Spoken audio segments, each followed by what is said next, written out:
Hello, this is Rich with MISO BIM. This tutorial topic is project parameters.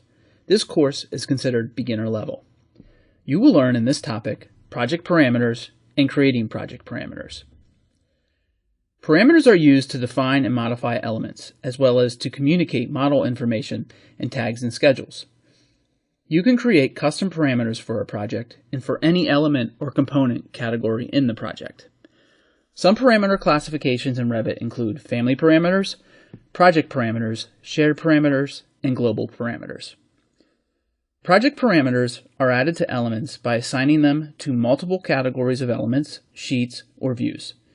They are used for scheduling, sorting, and filtering in a project. In work situations, we may find that there are certain parameters we need that are project-specific. This may be something the client wants to see in the drawings, but that we don't want to include in every family. In this type of scenario is when we would want to use project parameters. To create a project parameter, go to the Manage tab, and at the Settings panel, click on Project Parameters. In the Project Parameters dialog, click Add to create a new one, and then choose the appropriate options in the resulting parameter properties dialog. Ensure that the project parameter is selected, not the shared parameter. You enter a name in the name box, and you choose a discipline between common, structural, HVAC, electrical, piping, and energy. You choose the type of parameter that you want to use, and then also the group that you want to classify this parameter under the properties after you create the parameter. And finally, you choose the category here to the right of what the parameter is for. Also, the parameters can be either an instance parameter or a type parameter.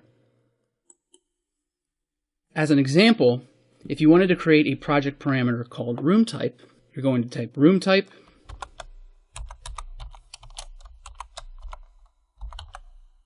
under the name, you're going to give it a discipline of common.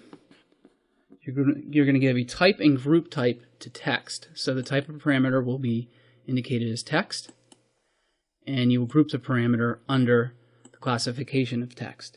And finally, room type will be a rooms category. So we will check the rooms category box here and then hit OK. And now you can see in the project parameters we have room type as a parameter that we can use within the project. Let us stretch the room type example above a bit. Imagine we have a hotel construction project and there are hotel room categories, each having a different acoustic rating based on the finished material used. For this example, let us also assume that the hotel rooms across a floor have the same acoustic rating and the building has many floors. We can create a parameter for this property and then use it to create a sheet list that organizes information on this property for all the rooms on every floor. So we begin this example by creating the acoustic rating parameter. Again, we're going to go to the Settings panel of the Manage tab and click on Project Parameters. Click Add. We have project parameters selected. Now this time we're going to create a parameter called acoustic rating. The discipline will be under common.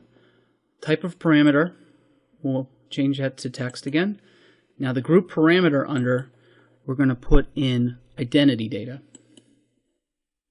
The type of parameter we want is instance, so we'll make sure that that is selected. And then finally, for category, we're going to use the category of sheets. Now to use this parameter, we're going to hit OK. And then hit OK again to finish the operation. Now we have a sheet open here. If we scroll down the properties of the sheet, we should now see under the sections of the properties for identity data a parameter for acoustic rating. If we open up a different sheet,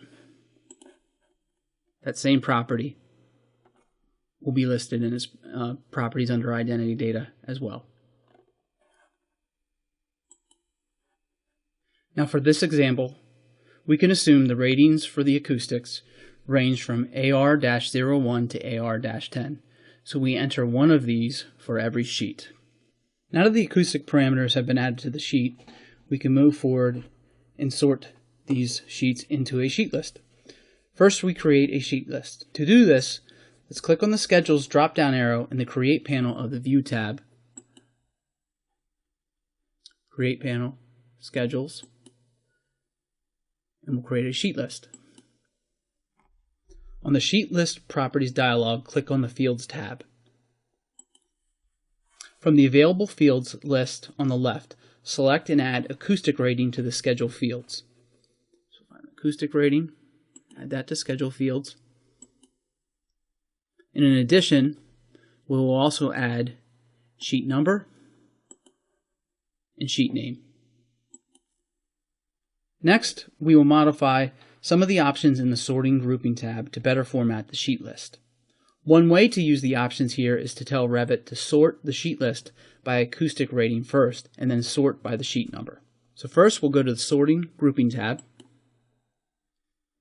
and then we're going to select acoustic rating from the first drop-down list in front of Sort By. We're going to tick the top header checkbox and check the ascending radio button. Then we're going to select sheet number from the next drop-down list and check the ascending radio button again. Click on the OK button and the list is displayed. Now that the sheet list is created, you can see using the sort by that all of these sheets on this list are now sorted by the acoustic rating. So AR-1, 2, the whole way down through 10. Keep in mind that here the sheet numbers are in a different order than what the acoustic rating is, meaning ID 100 in this list is not on the first section of this list because ID 100 has an acoustic rating of AR-03. Other formatting operations can be carried out to make the list look just how you want it. You can also rename the list to something more descriptive like acoustic rating list. To view a sheet list, look under Schedule Quantities in the project browser and click on the list. So in the project browser, Schedules Quantity, and here's our sheet list. To rename the list, you can do it one of two ways. If you have the sheet list open, you can simply retype at the header of the list itself, or in the project browser, you can right-click on the name of the schedule, scroll down to Rename, and then change the name there and click OK. And you can see it changed here in the browser and then here on the header of the sheet list. As shown in the example above, you can create a project parameter in Revit to meet specific needs in your project. These may be sorting, filtering, scheduling, or other needs. That concludes our beginner course on project parameters. Thanks for watching.